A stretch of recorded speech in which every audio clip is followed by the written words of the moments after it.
Kung ikaw ay mahigit 60, ito ay maaring isa sa pinakamahalagang mga video na mapapanood mo sa taong ito.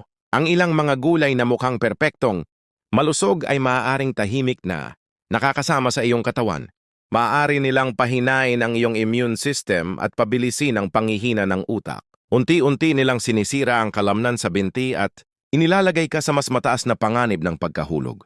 Ito ay nananatiling pangunahing sanhi ng mga nakamamatay na pinsala sa mga matatanda. Oh, narinig mo ng tama! Yung ilang mga gulay ay maaaring sumisira sa iyong kakayahang kumilos nang hindi mo man ito agarang napapansin.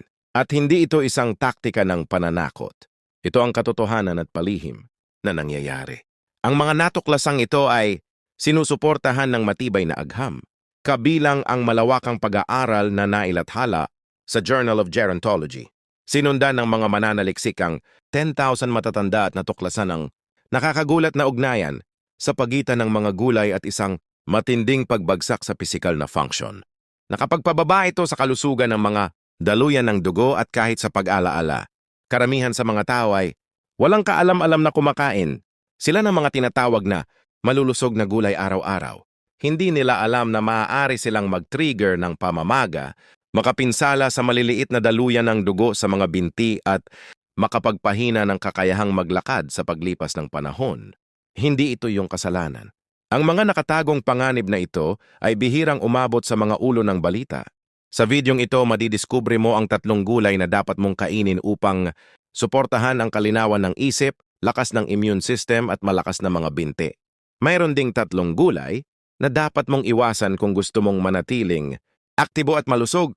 Manatili hanggang dulo dahil ibabahagi ko ang isang tanyag na gulay na maaaring sumira sa iyong kalusugan ng mga binti.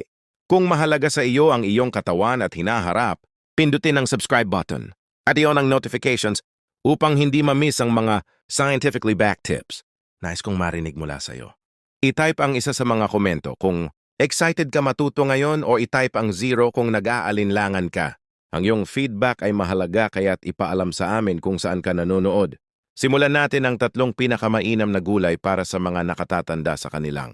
Unang-una, ang mga karot kadalasang hindi pinahahalagahan ay puno ng mga benepisyo, lalo na para sa mga nasa 60 pataas. Sila ay hindi lamang malutong snacks kundi mga tagapagtanggol ng iyong kalayaan at kasiyahan. Ang iyong mga karot ay puno ng mga nutrisyon na makatutulong sa iyong haba ng buhay.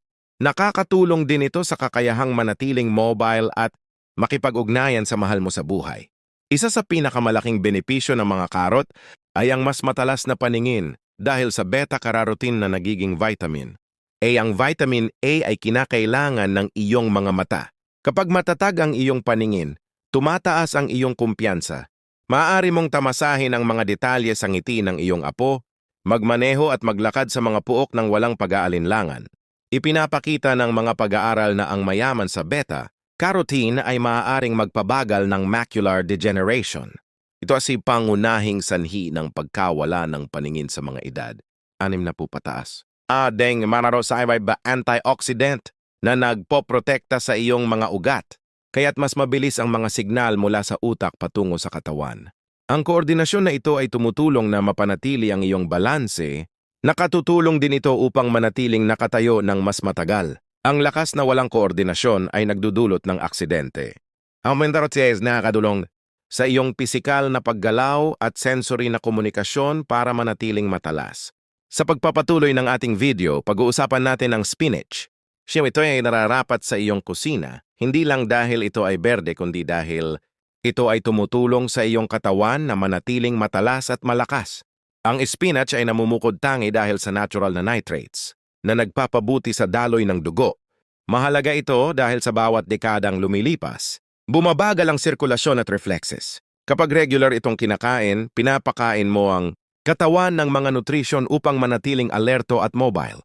Ang spinach ay may mga benepisyo sa kognitibo dahil ito ay mayaman sa lutein at folate. Mga nutrient na nauugnay sa kalinawan ng isip. Ang lutein ay tumutulong na mapanatili ang talas ng isip at nagpoprotekta sa paningin mula sa panganib ng macular degeneration. Ang mabuting paningin ay nagbibigay saon ng kumpiyansa sa mga pangaraw-araw mong gawain at pangangailangan. Ang paraan ng pagluluto sa spinach ay mahalaga sa pag-absorb ng nutrients Ang light sauteing na may olive oil ay nagpapanatili ng mga nutrients nito. Ito rin ay banayad sa digestion. Maari ring isama ang sariwang spinach sa smoothie, basta't huwag itong labis na lutuin. Ang mataas na init ay sumisira sa mga nutrients at alisin ang mga benepisyo. Ang spinach ay nagbibigay ng enerhiya at pampalinaw sa paningin. Ito ay higit pa sa isang gulay. Ito ay pinapataas ang kalidad ng inyong buhay. Ang spinach ay tumutulong upang mapanatili ang iyong talas at kakayahan sa pakikipag-ugnayan sa mundo. Ang broccoli naman ang pag-usapan natin. Ito ay isang makapangyarihang gulay na tumutulong upang mapanatili kang malakas at mentally sharp sa pagtanda. Ang broccoli ay humuhusay sa mga sistemang nagpapanatili sa iyong paggalaw at naiimpluwensyahan ang kalinawan ng isip araw-araw. Nagbibigay ito ng proteksyon sa mga matatanda, lalo na sa mga higit sa 6 na apo, habang sinusuportahan ang kanilang mga daluyan ng dugo, utak at kasukasuan. Ang sulforin, isang compound na nakalaban sa pamamaga, ay nag-neutralize ng pinsala sa puso at buto. Bukod dito, naglalaman ito ng vitamina K, calcium at antioxidants na nagpapalakas ng bone density at nagpapanatili ng flexibility sa mga ugat.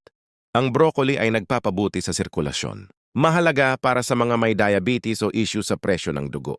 Mas mahusay na steam ito upang mapanatili ang sustansya at madaling pagtunaw na nagbibigay sa iyong katawan ng access sa mga proteksyon. At kung patuloy kang nanonood sa video na ito, mangyaring magkomento ng numero 1 sa ibaba.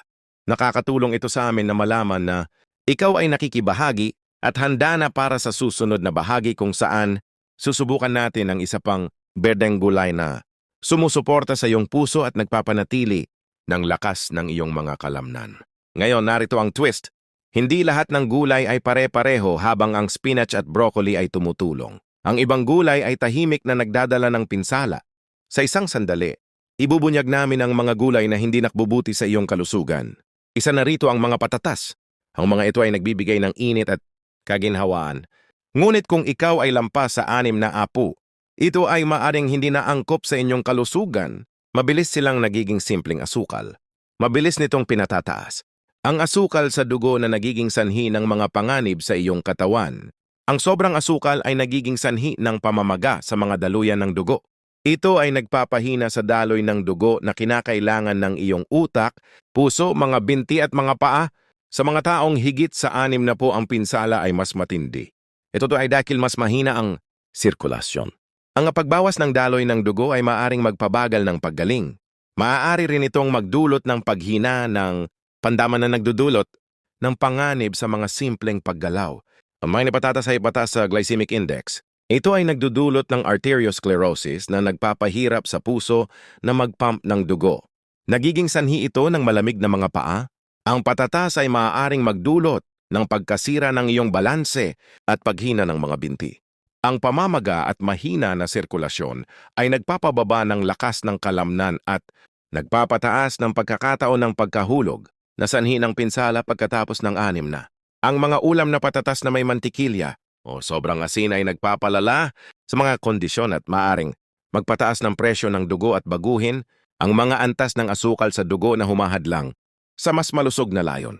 Sa nutritional value, ang mga puting patatas ay kulang sa antioxidants at vitamins habang ang mga sweet, potatoes at carrots ay puno ng mga ito at nakatutulong sa paningin, pagandar ng utak at kalusugan ng immune system. Ang pagbawas sa puting patatas ay hindi nangangahulugang kailangan mong isuko ang iyong mga paboritong pagkain. May mga mas magagandang alternatibo. Kung ikaw ay higit sa 6 na apo, ang talong na yon ay maaaring nagtatrabaho laban sa iyo. Talong ay naglalaman ng solanin, isang chemical na nagsisilbing natural na depensa ng halaman na maaaring magdulot ng mababang antas ng pamamaga sa iyong katawan lalo na sa mga kasukasuan at kalamnan. Kung ang iyong mga tuhod ay pakiramdam na matigas sa umaga, ang solanin ay maaaring magdagdag ng apoy sa mga taong may arthritis at maaaring magdulot ng sakit ng nerbiyos. Ang pamamaga sa iyong mga binti ay nagpapabagal sa daloy ng dugo, nagpapahirap sa pag-akyat ng baitang at unti-unting sumisira sa iyong paggalaw. Habang patuloy mong kinakain ang talong, ang epekto nito ay nagiging mas kapansin-pansin na nagiging sanhi ng pagkabukod sa sarili at pagbawas ng iyong kalayaan. Ang sulanin ay nananatiling aktibo kahit na hindi ito hilaw at habang napapagod, ang iyong mga kasukasuhan, mas kaunting espasyo ang mayroon ka para sa anumang nagdudulot ng pamamaga. Mayroon di kang mas magandang mga option na sumusuporta sa iyong balanse at ang iyong mga pagkain ay dapat maging bahagi ng solusyon. Ang susi ay ang kaalaman kung ano ang dapat iwasan. Ang talong ay nararapat sa listahang iyon. Lalo na kung ikaw ay nasa edad 6 o higit pa, ang tolerance ng iyong katawan ay nagbabago. Isang gulay na tila walang pinsala noong iyong mga tatl ay maaaring unti-unting makasira sa iyong kalusugan ng mga kasukasuan. Maaaring hindi mo mapansin ang pinsala agad, ngunit sa paglipas ng panahon ang banayad na reaksyon ay maaaring lumalapa. Na ayon pag-isipan ng Berdeng bell pepper. Mukhang malinis at kulay ngunit may mas malalim na epekto. Ang gulay na ito ay maaaring makasagabal sa iyong paggalaw at sirkulasyon dahil sa mga lectins, mga natural na ina ng halaman na kumakapit sa lining ng bituka na nagiging sanhi ng problema sa pagtunaw at pagsipsip ng mga nutrisyon. Kapag ang mga lectin mula sa Berdeng bell pepper ay pumasok, nahihirapan ang katawan na labanan ito. Nagre-resulta sa talamak na mababang antas ng pamamaga na tumatarget sa mga kasukasuan at daluyan ng dugo. Maaaring hindi maramdaman ang matinding sakit. Ngunit magising ka na may mga masikip na bukong-bukong at pangangalay ng mga daliri sa paa. Ang mga babalang ito ay madalas na hindi napapansin. Ngunit sa paglipas ng panahon kumakalat ang pamamaga at humihina ang daloy ng dugo. Ito'y sumisira sa balance at ang simpleng paglalakad ay nagiging mahirap na nagiging sanhi ng panganib ng pagkahulog hindi dahil sa aksidente, kundi dahil sa mga pagkaing hindi angkop sa iyong dieta. Karamihan sa mga tao ay nagdadagdag ng Berdeng bell pepper para sa kulay o crunch. Naninwala silang matalinong pagpili ngunit para sa marami lalo na sa mga lampas sa 6 na. Maaaring maging kabiguan ito sa halip na makatulong sa kalusugan. Maraming pumipili ng Berdeng peppers dahil sa mas murang presyo at madaling makuha. Gayunpaman, kulang sila sa proteksyon kumpara sa hinog ng mga pulang, kahel at dilaw na bell peppers. Yan sa mga Berdeng peppers ay hindi sapat sa antioxidant, mas kaunting nutrients. Ang nakukuha habang nag-e-expose sa inflammatory compounds na nagiging sanhi ng higit pang inflammation.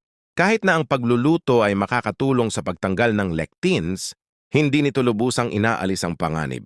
Para sa mga may arthritis o iba pang issue sa kalusugan, ang Berdeng bell pepper ay maaaring magdagdag ng pasanin, kaya't ang pagtanggal sa kanila mula sa ay matalino. Maraming mas mahusay na option ang sumusuporta sa enerhiya at kalusugan ng hindi nag-trigger ng kakulangan sa ginhawa. Ang susi ay ang pagtutok, hindi lamang sa kung ano ang dapat idagdag kundi pati na rin sa kung ano ang dapat iwanan. Minsan ang pinakamakapangyarihang desisyon ay hindi tungkol sa superfood. Ito ay tungkol sa pag-iwas sa tahimik na panggugulo. Sa pagputol ng mga gulay na nagpapasama, lumikha ka ng espasyo para sa mga gulay na nagpapatibay. Ang pagpili na iyon ay tumutulong sa iyo na manatiling malakas, tinatangkilik. Nito ang isang maliwanag na isipan. Pinoprotektahan mo ang iyong kalayaan at kapayapaan ng isip. Isang kagat sa isang pagkakataon. Kung nakita mong kapakipakinabang ito, mag-like, ibahagi ito at mag-subscribe para sa higit pang simpleng payo sa kalusugan. Tuloy lang mas malakas ka kaysa sa iniisip mo.